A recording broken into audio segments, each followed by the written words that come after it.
পার্কের মধ্যে ঢুকে এই যে সৌন্দর্য জিনিসটা দেখতে পাচ্ছেন, এটা কি আপনার কি মনে হয় এটা সৌন্দর্য বাড়ানোর জন্য? আসলে না, যত বড় একটা গেট আপনারা হাইটে আসেছেন, মাঝখানে দাঁড়া দাঁড়া 3-4 লিটার পানি খেয়েছেন, তারপরও আপনার মনের মধ্যে শান্তি নাই। তবে সমস্যা নাই, এটা হইতেছে বসার জায়গা, এনে আপনি বসে জিরোতে পারবেন। তবে এটি বসে থাকলে তো চলবে না, এই পার্কের সবকিছু গুছিয়ে গেছে তো দেখা লাগবে।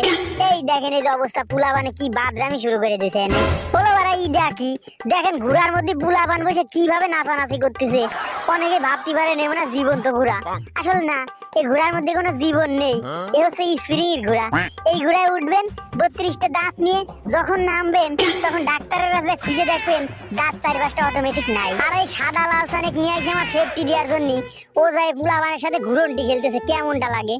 এই যে স্প্রিং এর ঘোড়ার বার আমি রয়েছি, হঠাৎ যদি আমার মাথাটা খুলে চলে যায়, মাঝি তো লাচ হয়ে মাথা একদিক নিয়ে যাবি, টেডি ভরে থাকবে আর একদিক, ওরে গুলো কি মাথার মধ্যে